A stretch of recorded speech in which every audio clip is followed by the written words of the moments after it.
I gotta know more about Miquella. Let's watch the lore of Elden Ring's Slumbering Demigod. Miquella is many things. A fundamentalist, the unalloyed, creator of the Halig Tree, Lord of the Eclipse, Saint Trina of the Cradle Song, and not just a demigod, but a fearsome Empyrean who has been captured but is unresponsive. For I'm pretty excited about this one. After watching this video, I know how y'all I feel. think you'll agree that Miquella is a topic that almost has to be explored further in some upcoming DLC. For how could they not? Yeah. Their character is surely too major, too foreshadowed, and too intriguing to just ignore. So, let's learn everything that there is to know. For start, And Miquella is ignored. Like, there's not a lot other than the Halig Tree. There's very little. I mean, there's like a lot in game, but it's not a big, overwhelming presence, you know? starters, Miquella is the demigod child of Queen Marika and King Consort Radagon, who, as I'm sure you're well aware at this point, are the same being. You can learn more about the timeline of events from my other videos, but basically, after Radagon left Rennala, the Academy told Radagon to go fuck himself, basically, but Radagon took that literally, and he Why is this dude? He's always so serious. Vaati is like the most serious guy, like the master of the lore, but he'll always throw in just a little joke in there, and he does a great job. I really like watching this guy. to go fuck himself, basically. But Radagon took that literally, and he sired a third set of demigod children all on his own, who were the twins Miquella and Malenia. These children appear to be represented by the butterfly items in the game, and the nascent butterfly appears to represent Miquella. Its description elaborates on his state of eternal childhood, stating that it appears as if it's just emerged from its cocoon for its entire life. Indeed, the word nascent means that something is just coming into existence and beginning to display signs of future potential. And that nascence is eternal for Miquella, and I think that this eternal nascence is incredibly important for his character.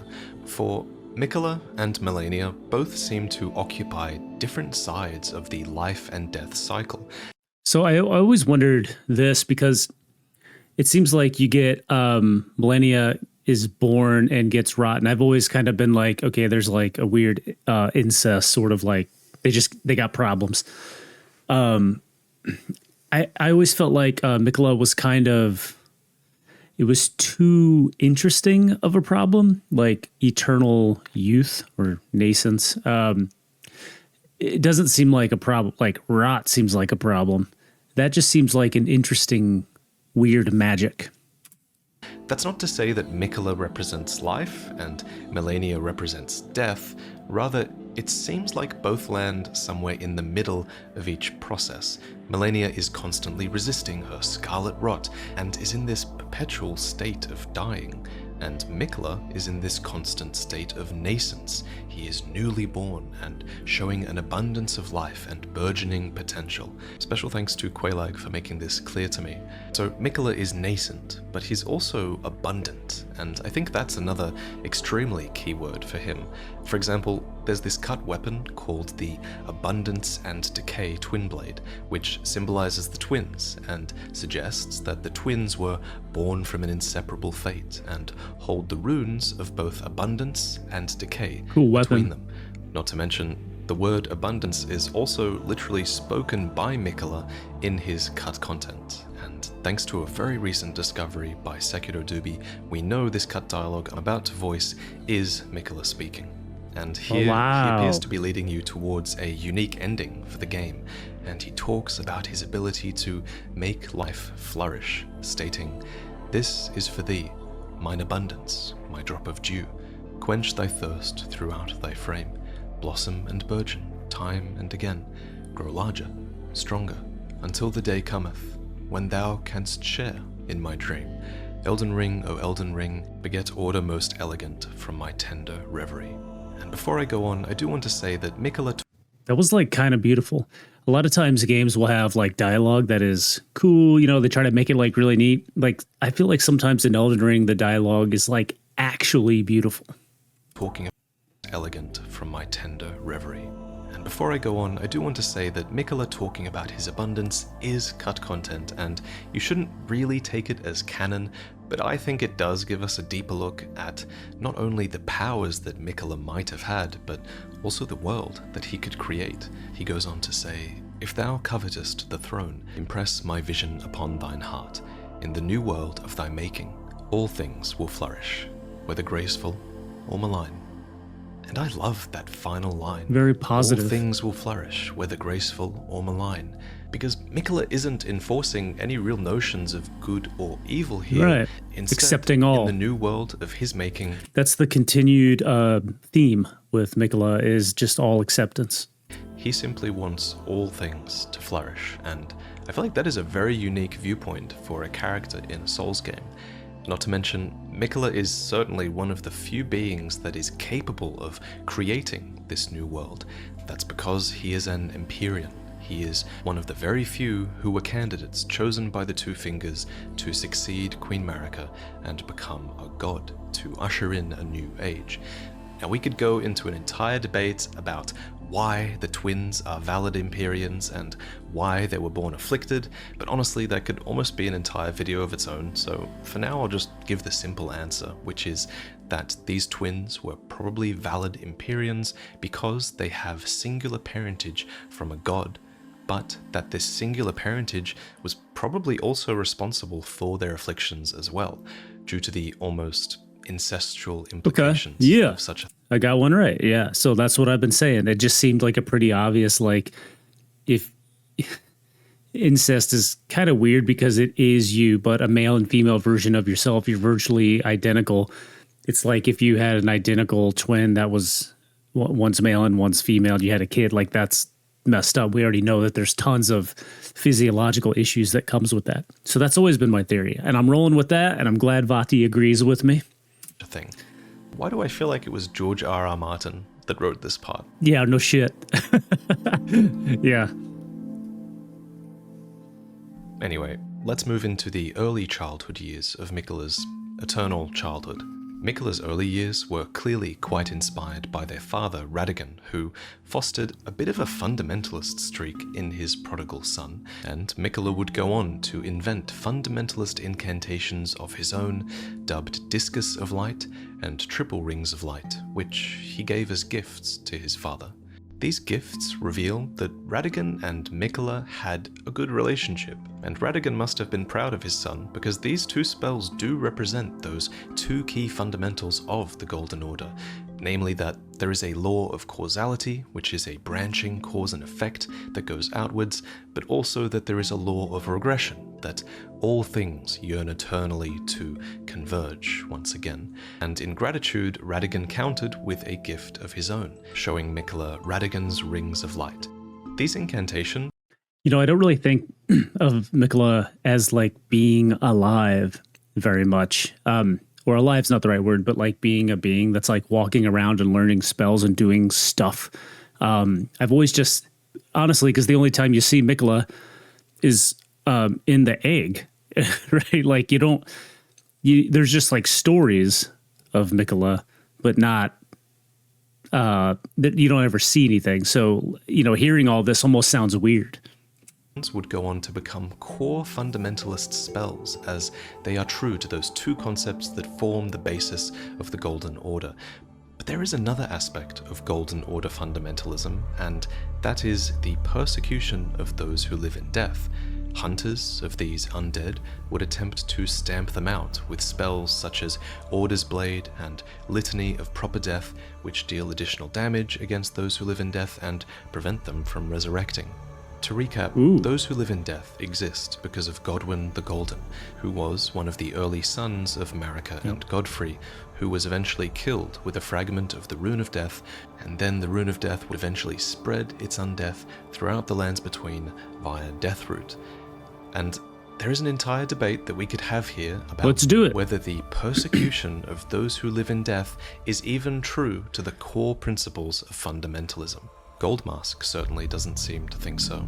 In fact, according to the Order healing spell, Goldmask laments the hunters of those who live in death, deeming them to be fanatics who wanted nothing more than an absolute evil to.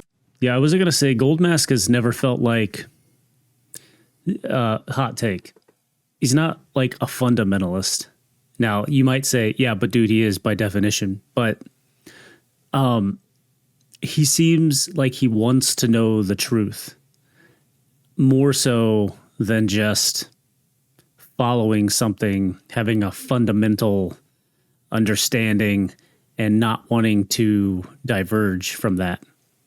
So, I wouldn't think Gold Mask fits that.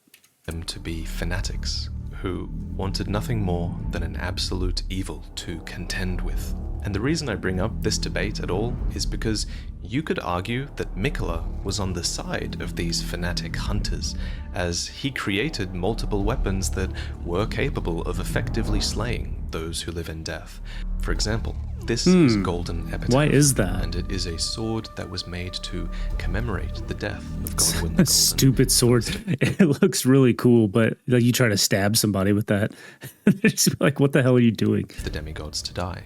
It is infused with the humble prayer of a young boy and reads, "O brother, Lord brother, please die a true death." So this weapon is an effective tool of killing those who live in death permanently, and clearly the young boy who created it was Miquella. We can infer this because the sigil that appears when you use this blade's skill is the Halig Tree sigil, and once activated, this ability, called Last Rites, imbues the sword with a holy power that prevents those who live in death from reviving. But beyond this being a potential tool to slay those who live in death, is that this weapon points towards an early kinship between Miquella and Godwyn, a relationship that might have made it all the more painful when Interesting. Godwyn's soul would perish, but his body would remain, spawning Deathroot. This is interesting. Do you think that changed like the path of Miquella? Gives Miquella a legitimate emotional grievance against those who live in death. Uh-huh. It's almost a bit hypocritical, I think, for what I believe to be Miquella's character, as we previously established that he might have been this character who wants all life to flourish, but I guess that principle might not extend to those who live in death. He wants all life to flourish, not all death to flourish. Semantics, maybe. For him, this sword might not be the only representation of Miquella's relationship with Godwyn. That relationship is potentially strengthened even more when we consider this statue found in Elfale before the Halig Tree. It depicts a larger figure who is clearly embracing the two Empyrean twins, Miquella and Malenia, but then who is this larger figure? It could be their parent, Marika, or Radagon, but then it doesn't have their signature hair braid, and instead it has this long, wavy hair. What's more, the statue asset is flat-chested, which appears to rule out Marika, at least. How can you tell? After reading a good amount of debate online about this, I think it's a fair conclusion to say that this statue represents Godwyn, who himself does seem to have long, wavy hair. And this statue being enshrined here really tells a story. It's a story of two gifted but afflicted siblings who were supported by their older brother, but then they were left alone, as their older brother would become the first demigod to die. And this isn't the only statue in this location. Isn't that, I can't help but think about how they just like take that pain, both of them really, but Malenia takes that pain, is just like, I swear to God, I'm going to be the most badass fighter in the land. Far more prominent in the area are these statues, which depict two siblings left alone after their brother died. There was one sibling, Miquella, who was forced to remain as a young child, and another who grew up in great pain, eventually losing vision and limbs to rot and decay. These statues are everywhere in the Halig Tree, and they tell that sorrowful story. They are an early sign of Miquella's extreme empathy for his sister, and they foreshadow his desperate attempts to give her relief from her terrifying condition. And so the young Miquella abandoned fundamentalism, for it could do nothing to treat Malenia's accursed rot. This was the beginning of unalloyed gold. So Miquella makes the unalloyed gold. Now, we learned this previously, to stop the rot in Malenia. So, what is unalloyed gold? Well, an alloy is something that's created when you combine metals, usually because you want to create a stronger compound at the expense of its purity. So, if we were to view Marika's Golden Order as if it were a metal, which I think is something that the lore wants you to do considering the implications of the tarnished and everything. It's kind of a weird stretch to imagine a vast storyline as a metal. Like, I don't know how I'm supposed to do that, but let's keep watching. Everything like that, then Marika's Golden Order would definitely be an alloyed metal. Just think of all the foreign powers that it's absorbed in the interest of strength. For example, Godfrey and his Crucible Knights were enlisted to devastate Marika's enemies, the Ancient Dragons were won over and eventually became a part of Laendel's forces, even the House of the Erdtree and the Moon were married at one point. Literally. Okay. After all, True. as Muriel puts it, all wasn't things real. can be conjoined under the Golden Order, so I think Marika was definitely open to fusing factions and ideologies to an extent, as long as it made her treasured Golden Order alloy stronger.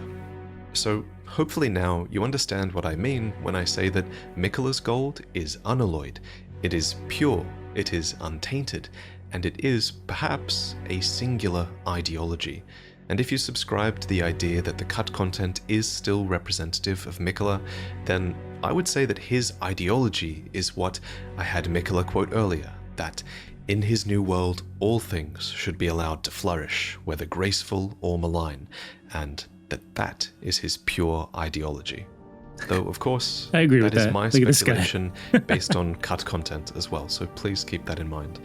But Miquella's unalloyed gold couldn't have just been this metaphysical concept of pure ideology. It was a physical material as well.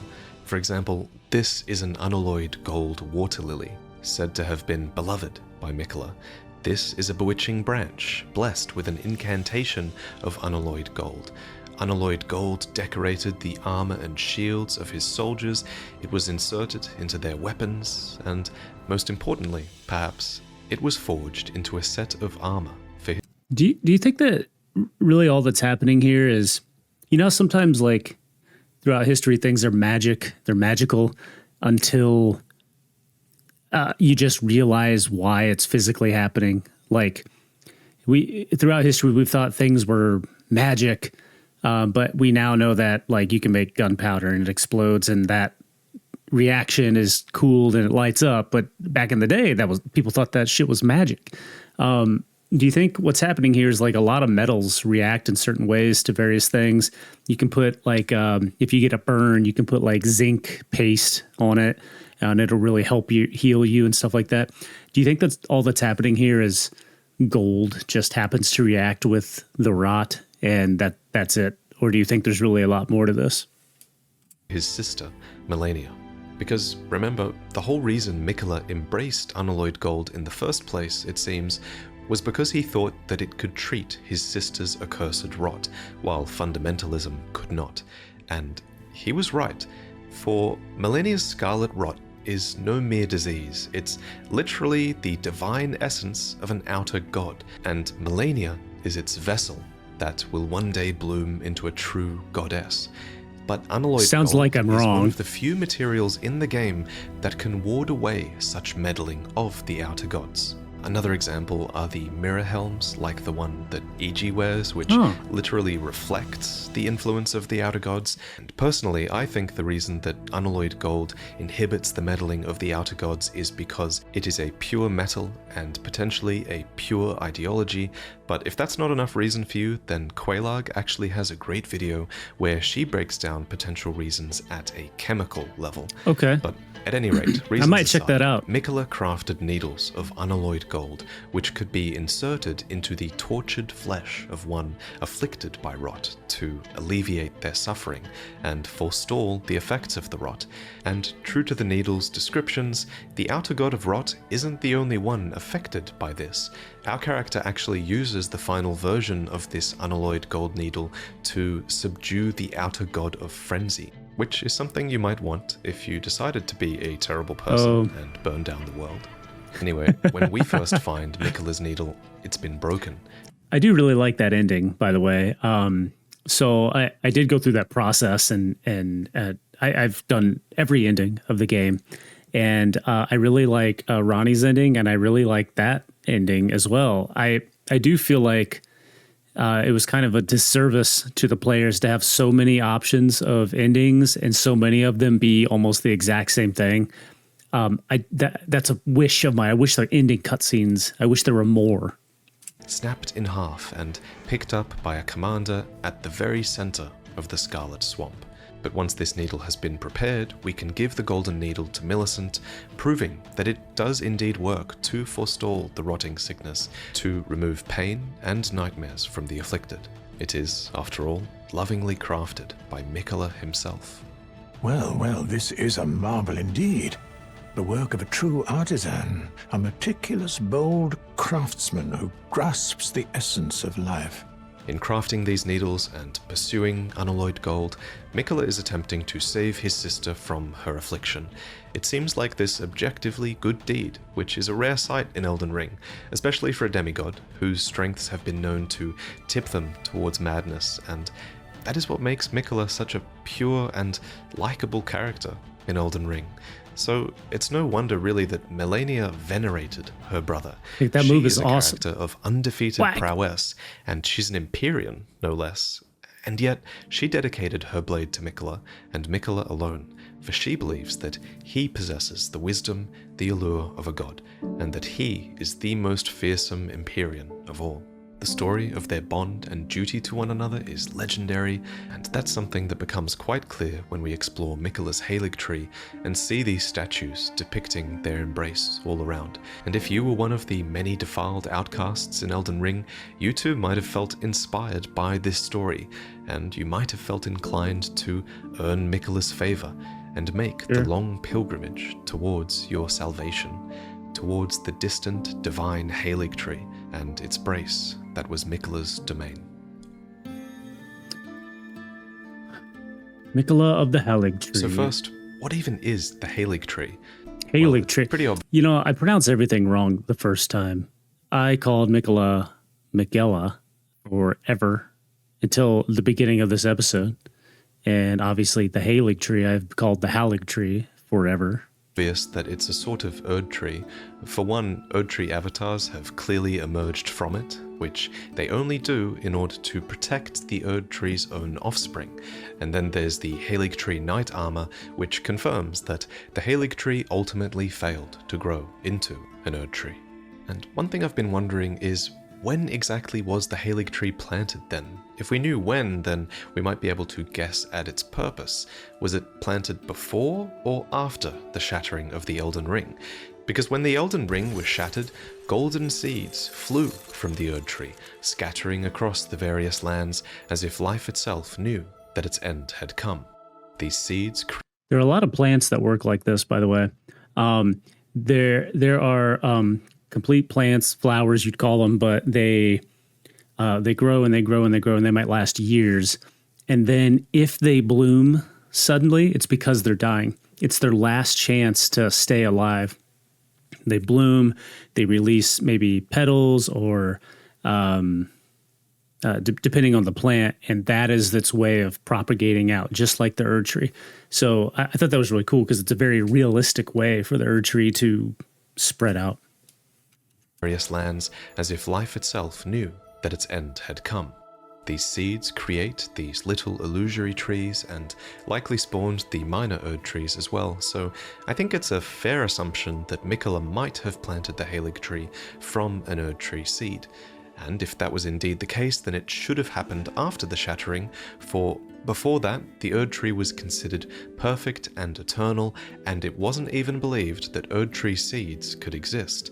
But on the flip side, the golden epitaph sword that we mentioned earlier likely existed before the shattering, as it was created to commemorate Godwyn's death, and this sword displays the Halig tree sigil when its weapon art is activated, so one could infer that the Halig tree must have existed at this point too, right? Yeah, there are a lot of items that do the Halig tree sigil, I've been realizing. Like, you'd think maybe one or two or something like that, but there seems to be many. So I guess it's always possible that Miquella somehow procured an Erd Tree seed before the Shattering, or simply grew it from his own being, as he is a scion of the Golden Bough after all. But whatever the case, I don't like that theory. I don't think that it was from a seed from the Erd Tree. I feel like if it was, it would have golden flowers and stuff like the Erd Tree. I don't think it was needed. I think Miquella found some other way. Miquella clearly decided that growing such a tree was important, and he even went so far as to water it with his own blood. This confirms that the Erd Tree is indeed a blood-sucking parasite. Just kidding. Sort of. I mean, you have to admit, it is pretty disturbing that an Erd Tree could flourish in such a manner. But this does lead us to the final question, which is, why was the Halig tree planted? What was the point of it? And at the end of the day, the main reason is always going to be because it's like the Erd Tree. It's natural to compare them, and the item descriptions seem to want you to compare them as well. The Erd Tree is this enormous icon of power and faith in the lands between, so evoking that and inspiring worship is clearly a valuable thing. But the Erd Tree was only really an icon of faith in its later years. Before that, it was a symbol of abundance, with light as warm as the gentle sun that could gradually heal all those who bathed in its rays. But perhaps most importantly, during this time of abundance, it would drip sacred dew, sap or tears that could bestow blessings, form crystal tears, and even be embedded into talismans. These were treasured things, and naturally, this was an extremely valuable symbol for Miquella to evoke, since he is himself associated with dew and abundance in the cut content. And his Halig tree did drip with dew. The greenish amber of the Halig tree can even be seen in cut content items. It even looks as if it's mingled with a bit of Miquella's own blood. Ooh. And that signature green hue of Halig tree amber is also seen in the Halig tree knight sword, which is not a cut weapon, and this was modeled after the Carrion Knight's own swords, except it was embedded with amber from the Halig. Are they really? Is it really modeled after it though? They don't look alike at all. I mean, they're both swords. Oh, the very bottom. Yeah, the very bottom of the sword does look like it. I'll give them that. Tree instead of glintstone. Okay, so the Halig tree is a great symbol of faith and power and abundance, and Miquella is related to abundance in the cut content. But what else does the Halig tree add in terms of value? Well, the Halig tree itself is something of a vessel, fit for a god. Miquella plants himself inside it later on. Melania returns home to it, and speaking of it being a home, many other creatures have made their home within the tree, and within the brace that supports it as well. And I guess you could also argue that the Halig tree might be a sort of a tool to be used. After all, Marika puts the Erd tree to use in such a way, using its roots to absorb people after their death, and perhaps even its branches to rebirth life. Do you feel like what the Halig tree is compared to the Erd tree is just what... It's just getting back to what life should have been without the influence of the Erd tree? It's basically just like, look, we're all here doing what we got to do. The Erd tree comes in telling us what to do and guiding us or whatever. And that he was just like, you know, I'm just going to plant like a normal tree now that's going to do the same thing to try to get us back. It's almost, it feels like it's in opposition. And then the Erd tree is later used as a prison, with thorns that are almost entirely impenetrable. But I don't think Miquella planned to use the Halig tree in such a way. Perhaps the biggest difference between the Halig tree and the Erd tree is that the Halig tree was built in a largely inhospitable region. It is extremely difficult to reach, and unlike the Erd tree, it might not really be designed for the benefit of the vast majority of the world. I don't know that it's inhospitable. It's hard to reach, that's for damn sure, but it's right on the edge of the water. Seems fine. Looks like people are prospering. As it stands, the Halig tree strikes me as being more like the Painted World from Dark Souls. It's a place for the outcasts, the heretical, and the malign, not to mention the low and the meek, who are specifically named in the description of the Sacred Crown Helm. While many of the Scarlet Rot Afflicted seem to be here because of the eventual decay of the Halig tree. Oh shit, is this what people turn into the eventually? Scarlet Rot Afflicted seem to be here. I never realized that. I just thought they were like mushroom people. Wow, so that's full on Scarlet Rot.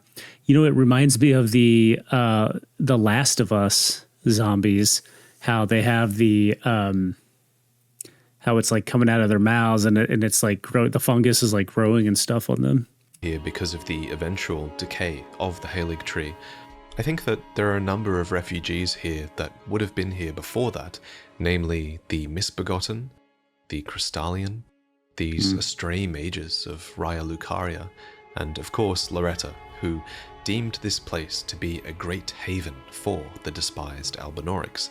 The second generation Albinaurics even carry a weapon called the Ivory Sickle, which reads, "These weapons are evidence of their dedication to the Halig tree, despite never having entered its presence." Wow, that is weird. And we really don't find a single Albinauric within the Halig tree. I'll admit, I do find this a bit strange. Unless you count do find Loretta. quite a few Albinaurics so close to the Halig tree. It's a bit strange to me they don't go just that little bit further. The reason given for the first generation of Albinaurics not being at the Halig tree is given by Albus, who says that their faded legs are the reason for that. But yeah, we find them defending Miquella and his Halig tree all the same at the... They could be outside there running around on wolves and doing whatever they got to do. But to get to the Halig tree, you have to climb a tree. And maybe that's really, it's just a really simple explanation. Like when we play the game, sometimes you have to use your imagination a little bit. It's a tree. It's difficult to live and climb around a tree without working legs, right?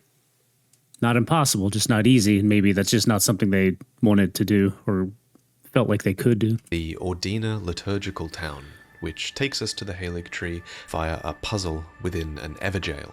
The word liturgical means relating to public worship, and this town is fittingly filled with many statues of Miquella sitting alone, cradling what might have become the Halig tree back when it was still just a sapling. I also find it interesting that the Halig tree is never called out as competing with the Erd tree or never called out for housing all these undesirables. Perhaps the House of the Erd tree was happy to see ungraceful folk leave their lands. Yeah. Perhaps the Halig tree was extremely well hidden from everyone and they didn't know. Or perhaps Miquella could just get away with it because he was beloved by all. Or they didn't give a shit, because they just felt like they're above this. They're lesser beings and they don't care. For example, the Bewitching Branch is an item that you can create from Miquella's lilies, and it is blessed with an incantation of unalloyed gold and reads, "The Empyrean Miquella is loved by many people. Indeed, he has learned very well how to compel such affection." And that second part that says he has learned how to compel affection, to me that's saying that Miquella is very good at knowing how to inspire others' affection to his own advantage. Is Miquella just like able to manipulate people? Is it like a malicious thing there, or just that Miquella is so kind and does inspire other people that they do want to come to him? I'm hoping the latter. And nowhere is this more clear, I think, than at Castle Sol. Lord Miquella of the Eclipse. This is the Halig Tree Secret Medallion. It's furnished with that signature green amber, and it features the Halig Tree in the background, for it allows you to access a secret lower level of the Grand Lift of Rold and progress through the consecrated snowfields to this sacred place. Having both halves of this secret medallion is therefore extremely desirable, for the medallion has another name. It's called Miquella's Favor. Miquella's favor can be yours. Slaughter, slaughter, slaughter. The all-hearing slaughtered. But alas, it was for naught. But all you need do is snatch it from the big pot. Gideon is the all-hearing man in this dialogue, and he slaughtered an entire village just for one half of this medallion, but he did not find it in Albus's possession. But you can. and the other half is at Castle Sol, right before a nameless phantom who says this: Lord Miquella, forgive me. The sun has not been swallowed. Our prayers were lacking. Your comrade remains soulless. I will never set my eyes upon it now. Your divine Halig tree. So this phantom seemingly has, Maybe he should I guess, look down, had yeah. one half of the medallion, and yet he laments Wow, that he will now I didn't realize Castle Sol was right above the Halig tree. That is amazing. I had no idea. never set eyes upon the Halig tree. To me, this suggests that Miquella might have been withholding the second half of the medallion from him, or that this phantom believed that he could solicit the second half of the medallion from Miquella and make it to the Halig tree if he achieved his goal here at Castle Sol and basically earned Miquella's favor. But what exactly was the supposed goal? to happen here at Castle Yeah, what's Sol? he doing there? What does it mean when the phantom says, the sun has not been swallowed, our prayers were lacking, your comrade remains soulless? It means, I think, that the residents of Castle Sol and Miquella were attempting to restore the dead soul of Godwyn the Golden. And just to refresh your wow. memory, when a fragment of the Rune of Death was used to kill Godwyn, it was It killed also his being soul, used at the exact same not his time body. to kill Rani, and since they perished at the same time, Rani lost her body, and Miquella's demigod brother, Godwyn, perished in soul alone.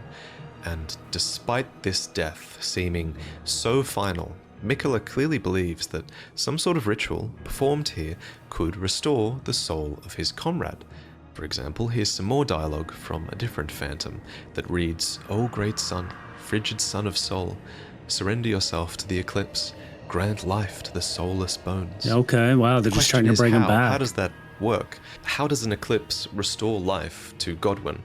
Now, you can just take Miquella at face value and trust that he knows what he's doing, or we can try to learn as much as we can about the eclipse and see if we can reason out the mechanism behind this process.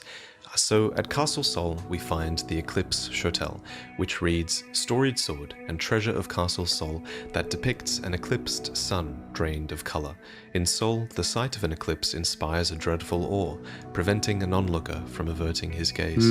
The most important part of this description, though, is the part that says it's the storied sword of Castle Sol, as this proves that the veneration of the eclipse here goes back a long way. But what does an eclipse represent? So, according to the Eclipse Crest shields, the eclipsed sun, drained of color, is the protective star of soulless demigods. Honestly, I think The eclipse star drained of color is the protective star of the soulless protective demigods. star of the soulless demigods. A soulless demigod. Well, okay, protect, not bring back to life. Honestly, I think calling it a protective star is kind of the closest we come to understanding the mechanism here, because you could reason that a protective star might be a sort of outer god that lends them power. Okay. Though that is just speculation. Yeah, it The is. description goes on to say that the sun in eclipse is said to be the symbol of the wandering mausoleum where the soulless demigods slumber. So note that it says demigods plural here. Now, this could be because the wandering mausoleums come to house many demigods from a gameplay point True, of view, aren't there like because you can 8? take their remembrances here. But it could be a word that is slightly lost in translation, as the Japanese version of the word demigods does not specify whether it's a plural or whether it's a singular word. So my take on this is that I think the wandering mausoleums became necessary when Godwyn died. I think that the mausoleum was intended to be a resting place for him initially, but then also for any future demigods, as all of a sudden all of their true deaths had become possible as well, with the theft of a fragment of the Rune of Death. They just prepped. They were like, well, he's dead, so it's all coming. Like, they're coming for us, so let's just start making wandering mausoleums, so we got a nice place. It's like going out and pre-planning your funeral and buying a nice plot in the cemetery. Like, I'm all set. The mausoleum knights themselves are these headless soldiers who behead themselves, willingly following their master into death. As such, they become these headless spirits, tied to the land so that they might better defend the walking That's mausoleums. fucking crazy. They also carry eclipse-crested shields, and the eclipse is said to aid the mausoleum knights by keeping destined death at bay. It is their symbol, and by keeping destined death at bay, maybe it's helping to keep their souls tied to the land. We could speculate for a long time on how the eclipse has this power, and I've done my best. Maybe other people have a better take on it, and maybe you guys do in the comments, but in the end, it's simpler just to trust that Miquella knew what he was doing with the eclipse at Castle Sol, where he wanted to block out the sun and restore Godwyn's soul. All that said, we can't trust him too much, I guess, because it's important to remember that this ritual failed. According to this phantom, the sun was not swallowed. Did y'all ever actually beat, is it Neil? Anybody ever actually beat him without a summon? Like, all I did was run around in circles, trying not to die, picking off a little bit. That guy was tough. That this ritual failed. According to this phantom, the sun was not swallowed. And I guess the protective star of the soulless demigods did not listen to their prayers, and it did not appear. But it is really fascinating to learn that such a thing might even be possible.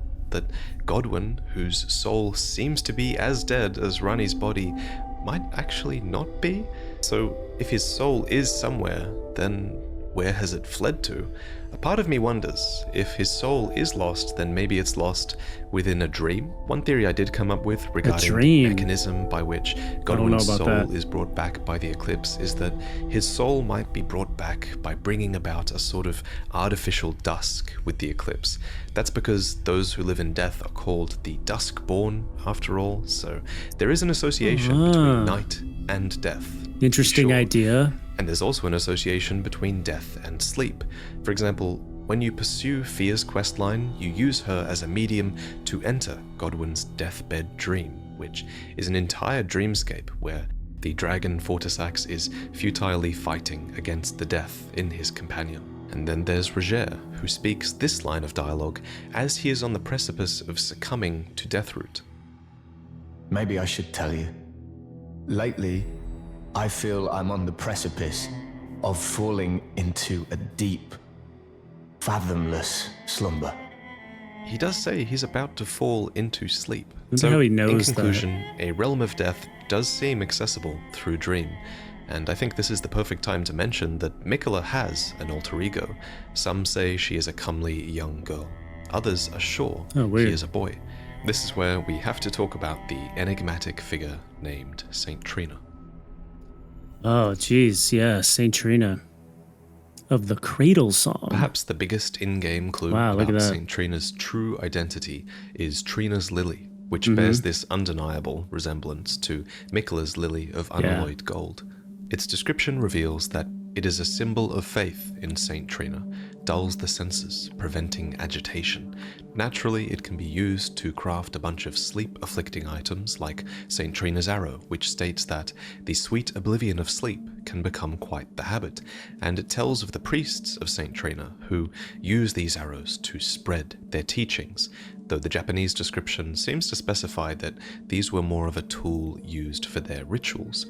So it's largely left. What are we getting to here? That Miquella had an alter ego of Saint Trina that was in a dream world? To your imagination as to what rituals these priests might have been performing, though I will mention that it seems Saint Trina might actually be able to be found somewhere within sleep. This is suggested by Feather's cookbook, which reads, a record of crafting techniques left by a man who was utterly captivated by Saint Trina. He continued the search for her in his slumber. Huh. We get a side profile of Dang, her. DLC is in a dream. You know it, you learned it right here. In the hilt of Saint Trina's sword, which hints at that flowing astray hair that she has, and then we get a much better front-on view of this feminine adult form upon Saint Trina's torch. The carvings depict Saint Trina, but in adult form, somewhat unnervingly. The carving is indeed unnerving, and it's certainly strange considering Miquella is supposed to be eternally a child. It raises the question, what has to happen for Miquella to grow up into this? But if it's a dream, it doesn't matter, right? Like there's no anything physically holding you back from being an adult. Am I way off base here? And why is this bizarre creature the adult form that he takes? Another question worth asking, I think, is whether Miquella even has total control of Saint Trina. What if he's in a similar situation to Marika Radigan, where their alter ego is an opposite of sorts and able to act almost as if they have their own free will? So all of this is definitely a little bit of a disturbing view. So not a dream, but just like a split like Radagon was from Marika. Another idea. Lots of ideas. A lot of this seems very loose. Of what Saint Trina could be, but I guess we do have cut content that does somewhat reassure me that their alter ego is still a benevolent person. This cut content was first showcased by Sekido Dubi, and this cut content is truly ancient. It exists in one of the oldest versions of the game that we know about, so a lot has probably changed since then, but regardless, here we can learn about Saint Trina's crystal ball, which once read, "A crystal ball full of mist, symbol of Saint Trina of the Cradle Song, copies dream mist from a sleeping being. Dream mist was once used as an ingredient in rare and potent physics. May the quietude of slumber come to all and sundry, even to those whose red eyes burn with the flames of frenzy." It probably so this reveals that this cut version of Saint would Trina cure that even or something. once had sympathy for those afflicted by the flame of frenzy. Oh, it would heal They them. even went so far as to teach the merchants their songs. Our song derives from an old lullaby, sung for us long ago, deep inside our tomb. But whoever it was sings no longer. Its melody allowed us to sleep, despite the cursed flame. The description of Miquella's songs as a lullaby is referenced by the modern-day sleep pot description, which reads, "Like a lullaby or a quagmire, its light purple haze irresistibly draws its victims down into sleep. Sweet dreams." This is the closest thing we have to Dream Mist as well, which was an item that you could again once collect from sleeping enemies. And after you did this, you were supposed to sell this Dream Mist to the merchants, who used it to quell their flame of frenzy. But as the merchants once said, whoever it was that sings, now sings no longer. And this is a detail that has remained intact even in the final version of Elden Ring, with Saint Trina's sword stating that Saint Trina's appearance was as sudden as their disappearance.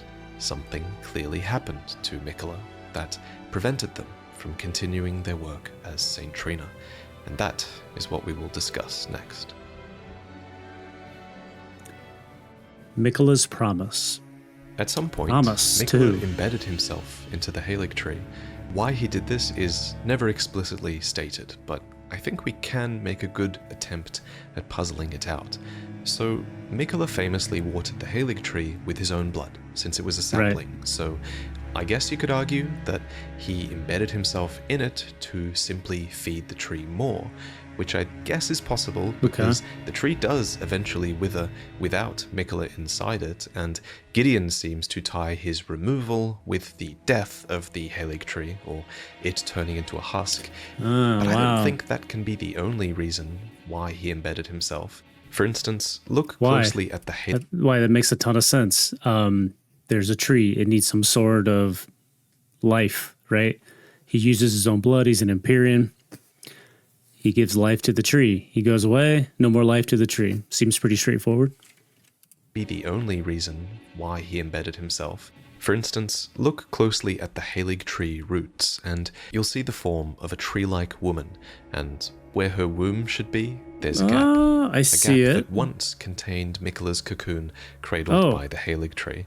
Now, I really see it. I didn't at first. You can really see like the face, chest, stomach, empty womb.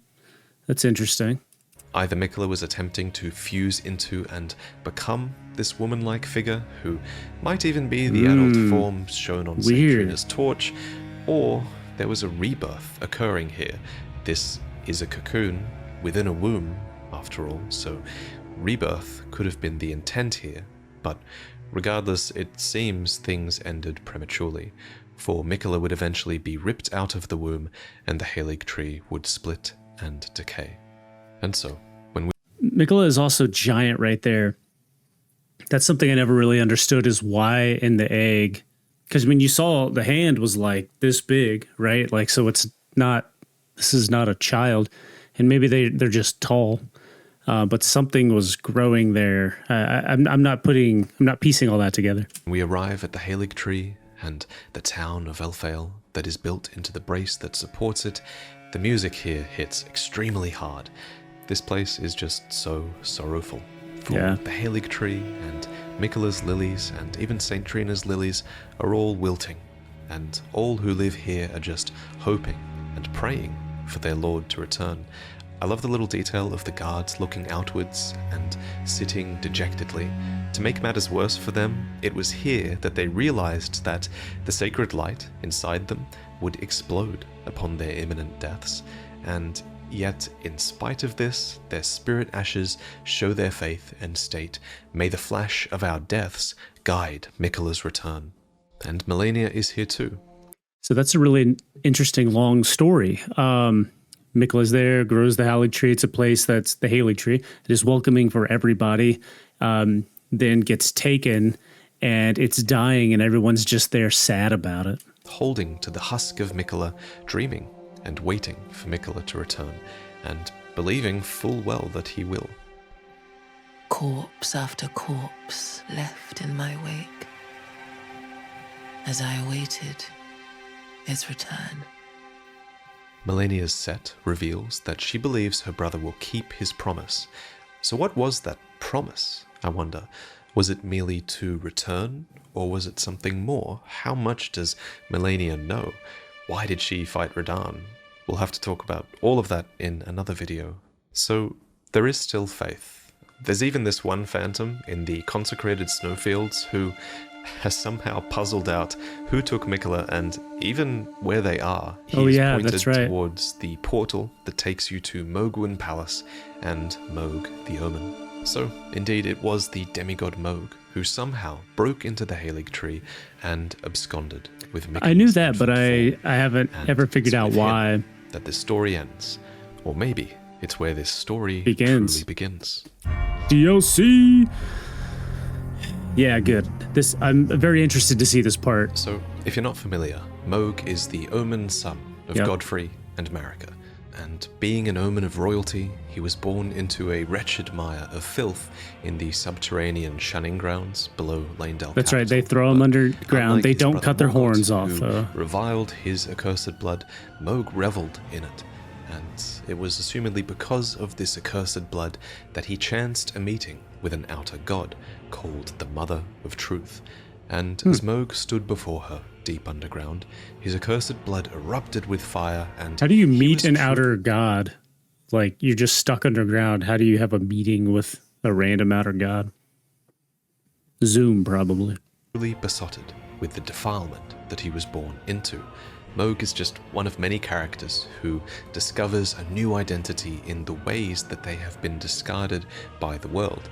And how could he not? For his defilement was validated by nothing less than an outer god. And as always, we know very little about this outer god. We know she is called the Mother of Truth. Mohg is cool. The Formless Mother. We know that she desires wounds and bestows power upon accursed blood. Her followers can thrust their arms into her body to scatter blood flame, and followers of Mohg can share in the Lord of Blood's power and send blood flies before them. There's even been some speculation in my recent shorts and my TikToks as well that the Formless Mother is also an outer god called the Bloodstar. But the one thing that all outer gods seem to have in common is that they all require vessels to move through. So in this case, the Formless Mother's vessel was Mohg. For example, the sacred spear that he wields is a weapon, but it's also an instrument of communion, and Mohg may well be doing her bidding with his actions. These actions that makes included sense. him I track with starting a that. new dynasty called Mohgwyn, deep below the earth, in the grounds of these ancient dynastic remains. This is a secret place, difficult to reach, and it was here that Mohg brought the infant Miquella, torn as he was from his cocoon. I mean, that's how we see him in his opening cutscene, but in-game, Miquella seems to be back with a new cocoon here. You can even see it sat upon this giant pelvic bone, which seems to be a reference to the womb of the Halig tree woman that he was literally ripped from. And it's from the remembrance of the Bloodlord that we can learn of Mohg's intent here. He wished to raise Miquella to full godhood and become his consort. you know, Miquella's blood grows the entire Hallig tree. Moog takes them and uses the blood to grow other things. Like, it's like powerful blood. So in the Moog's whole dynasty down there, and that's all about blood. I feel like that would probably be the best, I don't know, being to have. Taking the role of monarch. To this end, Moog has begun soliciting blood offerings to Miquella, and that certainly explains the state of so many who reside here. According to the Lord of Blood's exaltation talisman, he proclaimed, "Render up your offerings of blood to your lord, drench my consort's chamber, slake his cocoon's thirst. His awakening shall herald the dawn of our dynasty." And then, to return to Moog's remembrance, it's stated that, so far, this has all been in vain, for no matter how much of his bloody bedchamber Moog tried to share, he received no response from the young Empyrean. So maybe nothing will happen. Or maybe, according to the Pure Blood Knight's medal, it is not yet time, for Moog yet slumbers beside the divinity. Be patient, the new dynasty is nigh. What do you think? I mean, it's kind of hard to know. Even Gideon has no clue. But something does seem to be happening to Miquella in that look at that. He has clearly grown, for one, since being taken, so maybe his adult form he's is big, manifesting. Right? And personally, and this is really speculation, but this reminds me a lot of Berserk, which we know Miyazaki is always inspired by. Yeah, I know that. I've never actually read Berserk. I don't know if there's an anime. I know what it is. I know there's inspiration there, so I'm not going to get what he's about to say. Spoiler warning, really, you should watch that show, but there's this moment at the very end of the first chapter where Griffith betrays his companions in this sacrificial ceremony of carnage and bloodshed in order to be inaugurated and reborn as a god within an egg of sorts. This really reminds me of that. It also reminds me of a scene with Griffith where he allows himself to be abused, basically, in order to get what he wants. He hit Leonard. So I wonder, what if this didn't even hit also Radahn. what Miquella wanted? We know that he is extremely proficient at compelling others to love him, and Moog is clearly enraptured. We know that Miquella is an Empyrean prodigy, and we know that his sister, who knows him best, has total faith that he will return. So you'd think he's still in control of the situation somehow, but that could be a part of the tragedy, and Miquella, this benevolent being, might not have predicted this at all, and is now being completely taken advantage of. Maybe Miquella knew we would show up.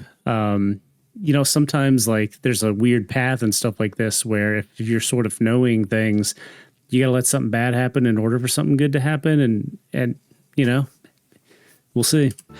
Or maybe he did intend to be taken, but he's going to get more than he bargained for with the Mother of Truth.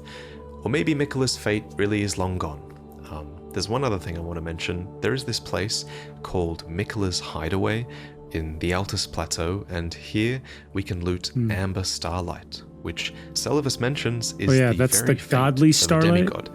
Clearly, since it's here, you'd think it's Miquella's fate, right? And then you also have to consider that the cut content that we are basing so much of this video on is very much removed from the game, because it might not fit the developer's intent. That's always possible. So I really do hope you all bear that in mind, as I would really hate to promote ideas that are against the developer's vision for this character. But I really do think that it's a possibility that we're going to one day enter the dream of this slumbering demigod. Yeah, that's what I'm feeling. After all, there was once a cut character called Rico who was supposed to say the following, standing before Miquella's cocoon at Mogwin Palace. He says, "Finally, I have found it. Wow. St. Trina's, no, Lord Miquella's cadaver. Look at that. Such that I may aid you, O Lord. So please, I hope you welcome your humble servant Rico into your dream, the world of your heart. Indeed, I beg you grant my wish, that when you transcend from Empyrean to God, allow me a place by your side." Wow, dude. Plus, if we do get DLC, it's going to need a new Great Rune to acquire, right?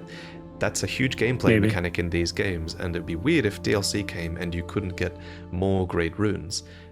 Apart from Miquella's Great Rune, the only one we don't know about also is Rani's Great Rune, which was allegedly cast aside.